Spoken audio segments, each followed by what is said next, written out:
What's going on YouTube? We're back and we've got a pretty cool car with us today. I need to do some work on and I'm going to take you through that, so let me show you that. So there we have the car. It's a Sierra Cosworth, and this is a little special. It has a CA swap. It's an interesting CA swap. Still on the factory turbo. Looks to be very old. The car runs and drives, and the guy wants a turbo upgrade on it. He wants to go over it, change the timing belt, and do a couple small bits. I'm going to have a look at the plugs as well, and we're just going to check the health of the engine. But so far, everything has been looking really good, actually. I've pulled the coil packs out and they literally look like brand new on the underside, so I suspect that this is a very low mileage engine. The car has apparently sat for 10 years, so it's been swapped probably about 12 years ago, maybe, I'd guess. It's got a nice exhaust on it too, pretty nice. It's got moss growing on it, that's how you know it's old. But yeah, I'm going to get to dissecting this and we're going to have a look, and I'm going to take you guys through changing the turbo on this. This is actually upgrading to one of our GT2856s, the journal bearings, one of these. So we're going to slap that on. The ECU is apparently already chipped, which I'm going to verify. If not, I'm going to chip it or have it tuned. It depends on the guy what he wants to do, but I'm going to have a look and we're going to take it apart and see where we go from there. Alright, so we've got the car with the inlet off, and as suspected, with the old CA and the stock turbo, it actually has quite a bit of end play, or axial play, as you'd like to call it. So since we've got to upgrade that anyway, there's no problem. We're going to whip that off, slap the upgrade on, and happy days. There we have it, working on the Sierra. Just got the turbo out, and here's the old unit the customer wants to upgrade. Still the factory T25, has extremely excessive end play, so the thrust bearings failed. There was a boost controller on the car, so that confirms that this was not ran at stock boost, so no wonder it killed itself. What I'm going to do now is remove this from the old manifold, stick this on and clock it accordingly, and then put this back on the engine.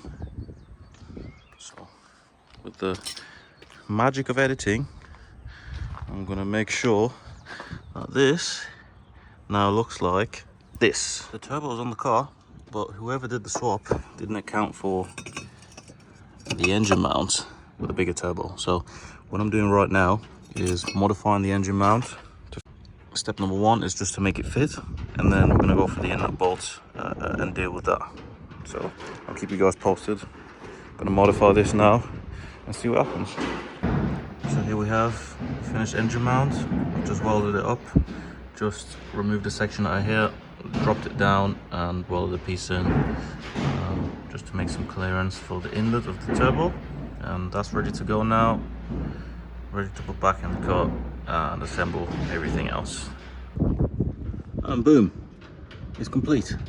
So upgraded turbo is there, notched engine mount is there, actuator modified is there, intercooler pipe had to be shortened and that's done too. And now we're on to the timing belt. So to do the timing belt, a couple Allen keys in here, a couple 10 mils at the back, 8 mils down there for the covers. Crank pulley is already off, and then just replace the belt as you normally would. Looking at the timing belt, considering this car sat for 10 years, the timing belt actually looks pretty nice. It's not worn, looks to be a very, very low mileage engine. So I'm gonna go ahead and change the timing belt, and I'm gonna show you guys a little trick I use change the belt, which makes it really easy. You don't have to time anything. You just slap your new belt on, and that's that. So, you thought this technique might have been anything complicated, but all it is just a screwdriver behind each cam gear. Then you loosen the tensioner, take the belt off, slap a new belt on, tension the new belt, and that's it. Job done. So, we've got our tensioner loose, and all I'm going to do now is get an Allen key.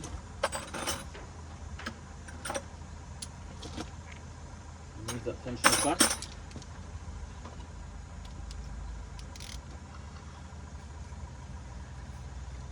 Take our belt off. You see, nothing has moved, so that now means we put our new belt on without having to worry about timing the engine. Everything's going to be the same. So, procedure in reverse is taking your new belt out of the box, and you take your belt, you note if there's an orientation, which there's not for this specific belt, but I'm going to keep the lettering facing towards the front of the engine, and I'm going to put the belt on the bottom, the crank pulley, or the crank sprocket, should I say. Then around the idler pulley, then around the cam, and then around the other cam. Now we have our belt on both cams and on the crank sprocket. We're going to make sure the belt is fairly tight.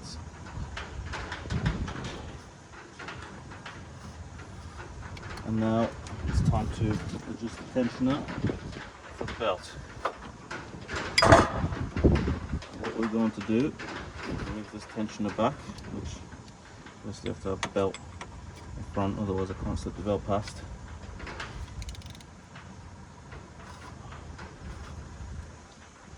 Make sure this is still on.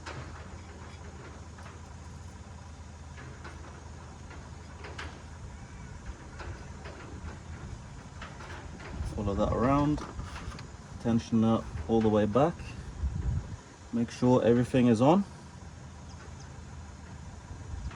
So we have it on here, we have it on here, we have it on the tensioner, we have it around the bottom of the crank, down there, and we have it around the idler pulley. So now we can let go and the belt is on.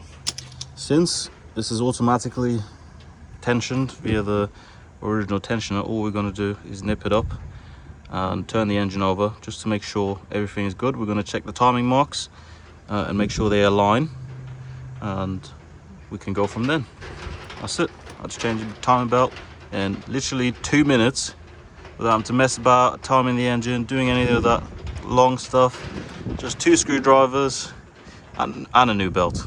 That's it. So I'm gonna time the engine or check the timing and then reassemble as from there and go for the first fire up with the new turbo. So we're back, the car's all finished, turbo's on, timing belt's been changed.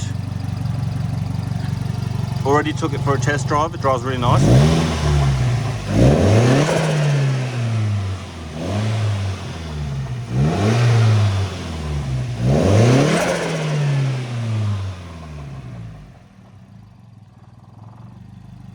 Beautiful.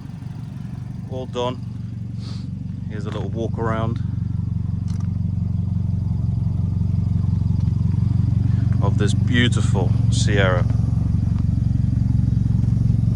Gorgeous car. Just finished this awesome CA swapped Sierra Sapphire. So damn cool. It's been a pleasure to work on this car. Mike, the owner, has gone for a GTX 2560 upgrade, S14 T28. Good for 330 horsepower. Beautiful. Full service, timing belt and general inspection.